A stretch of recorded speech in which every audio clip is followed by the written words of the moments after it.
এই মরশুমে চারিদিকে শুধু ড্রাগন ড্রাগন আর ড্রাগন। আর এক্ষেত্রে আমার ছাদ বাগানও ব্যতিক্রম নয়। ছাদে উঠে দেখি পাঁচজন সুন্দরী একেবারে সন্ধ্যাবেলায় তাদের সৌন্দর্য প্রতিযোগিতায় অংশগ্রহণ করার জন্য প্রস্তুত। কি অপূর্ব! আমি তো ভীষণ খুশি, কিন্তু সন্ধ্যাবেলা আমার একটু বাইরে যাওয়ার ব্যাপার ছিল। আর সন্ধ্যাবেলায় এই সুন্দরীরা প্রতিযোগিতায় অংশগ্রহণ করবে।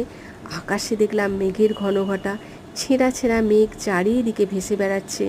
না জানি কখন একসাথে জমাট বেঁধে অযোধ্যারায় ঝরে পড়বে। তাই আমার সুন্দরীদের কিছুটা হলো নিরাপত্তা দেওয়ার জন্য আমি প্লাস্টিকের গ্লাসগুলো অর্ধেকটা করে মুখের মধ্যে ঢুকিয়ে রেখে গিয়েছিলাম। তারপর সন্ধ্যাবেলা ফিরে এসে যখন গ্লাসগুলো মুখ থেকে খুললাম, আমি তো একেবারে অভিভূত।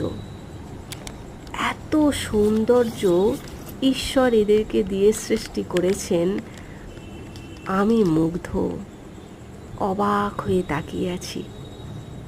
এক হাতে আমার মোবাইল ক্যামেরা আর অন্য হাতে টর্চ নিয়ে ভিডিও চলছে। মুগ্ধ হয়ে তাকিয়ে দেখছি এদের সৌন্দর্য। মন একদম মাতোয়ারা। কি অপূর্ব সৌন্দর্য!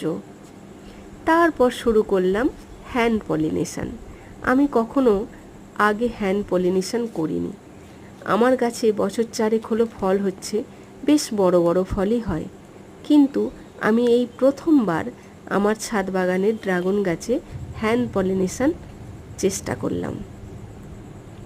সকলের কাছেই শুনছি হ্যান্ড পলিনেশন করলে নাকি ফলের আকার অনেকটা বড় হয় এবং ফল পচে যাওয়ার হাত থেকে রক্ষা পায়। তাই সেক্ষেত্রে আমিও এবারের জন্য চেষ্টা করলাম, দেখা যাক।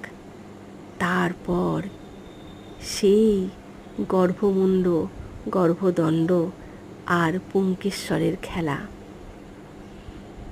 অসাধারণ।